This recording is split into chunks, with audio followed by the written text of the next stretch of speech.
Now at 11, heavy flooding hits the Hoosier state. The tragic loss one family is facing.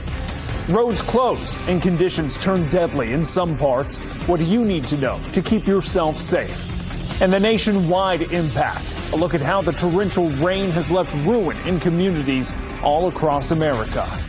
From Wish TV, Indiana's only statewide TV news network, this is a Storm Track 8 weather alert.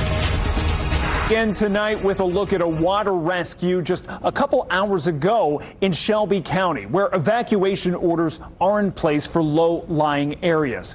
We'll take you there live in just a moment to Shelby County to see some of the most significant flooding here in the Hoosier state. I'm Tim Spears with Storm Track 8 meteorologist Drew Narsudis. That flooding is the real concern this weekend. Yes, and as we talked about, it's going to be a different scenario for all Hoosiers off north of I-70. You're likely already starting to see the water subside a little bit along and south of it. Still some issues, and then the worst of the issues are going to be south along I-64 over the next few days, because they still have yet to receive the full brunt of all this water here in central Indiana flowing into their neighborhoods, as well as what fell overhead, which was more than what fell over our heads. So it's going to be a double whammy. Unfortunately, could be an issue for weeks on end down south, but here in central Indiana, this is pretty much the worst fit. If you're making it through now, you're hopefully only going to see better and better conditions. Not great conditions outside. Almost all of us south of Kokomo, Lafayette under an aerial flood warning, basically meaning that we need to take this seriously outside, avoid those puddles, turn around, don't drown.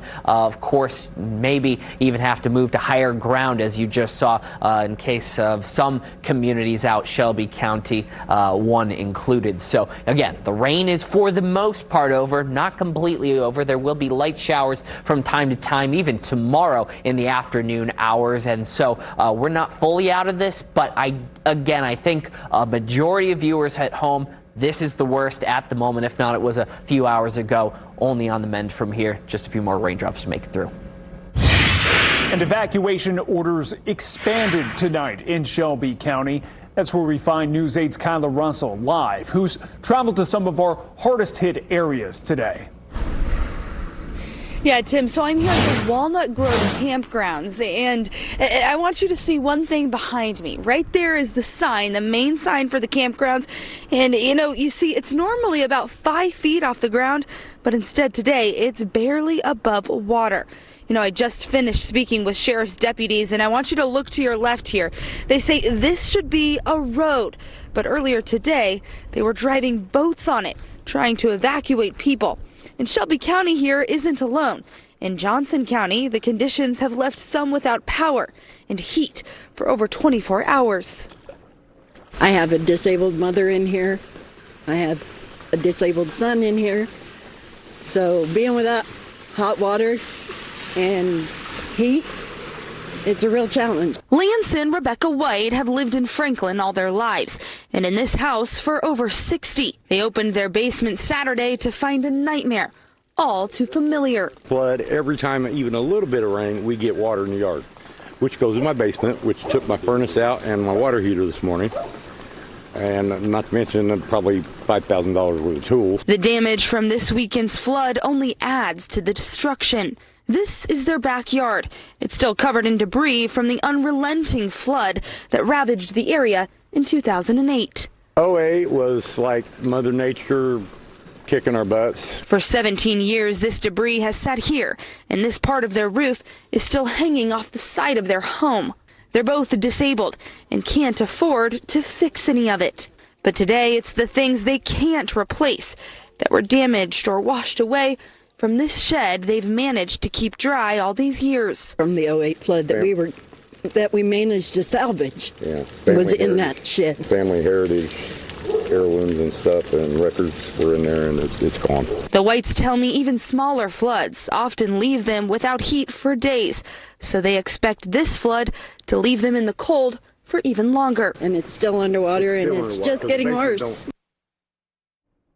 Now, if you are in a vulnerable area and you haven't evacuated yet, now's the time to do that. Specifically for Shelby County authorities tell me to head to the Shelby County Fairgrounds.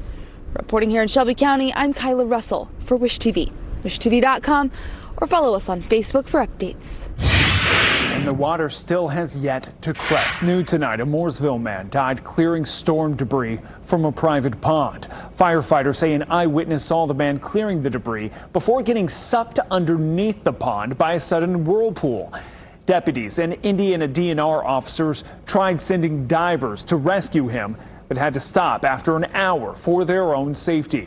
Authorities have not released the man's name. A volunteer firefighter died while driving to a car stranded in water. The Clay County Sheriff's Office says Roy Smith, a 60-year-old firefighter in Posey Township, crashed into a tree on his way to a water rescue.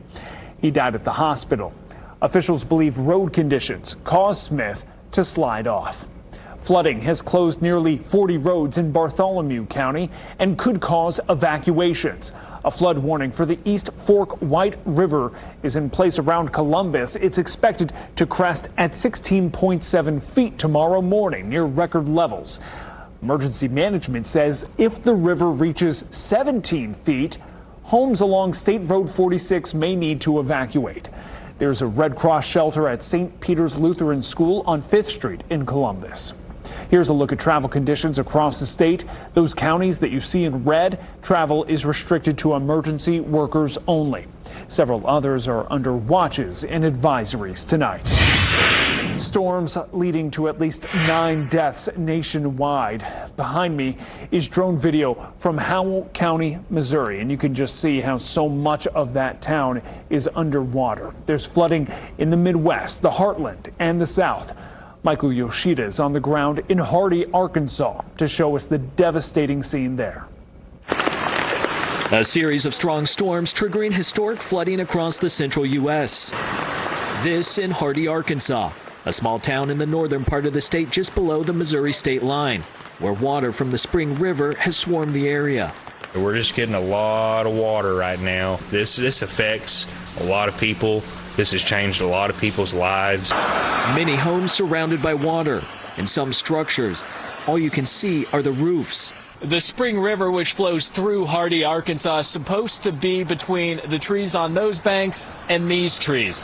As you can see, though, the water's flooding out over the banks, taking over this entire park. You can see debris throughout, buildings with water right up to the roofs. The water also overtaking nearby train tracks, a historic flooding event for this town. The rushing water has made it tricky for emergency crews to rescue people stranded. We got to the point where it was too dangerous to put a boat in the river. Further south in Lake City, Arkansas, a tornado causing catastrophic damage, cars mangled in trees, and many homes destroyed. So it was like we couldn't do anything. We had to leave it behind, and we're just like, we're trying. And today, hopefully, we can get, if not all of it done, the actual things that we need. You know, hopefully it's salvageable. More extreme weather is on the way. Millions of people from northern Texas up to Pennsylvania could see excessive rainfall and severe storms through Sunday. In Hardy, Arkansas, I'm Michael Yoshida. You can stay up to date on the local flooding risks and impacts right now on wishtv.com. There, we have warnings and watches, live radar, and the latest information from our local team of meteorologists. We also have photographs of the damage from this week's storms online. To submit your own pictures, just send them to photos@wishtv.com. You could see them on our website or here on television.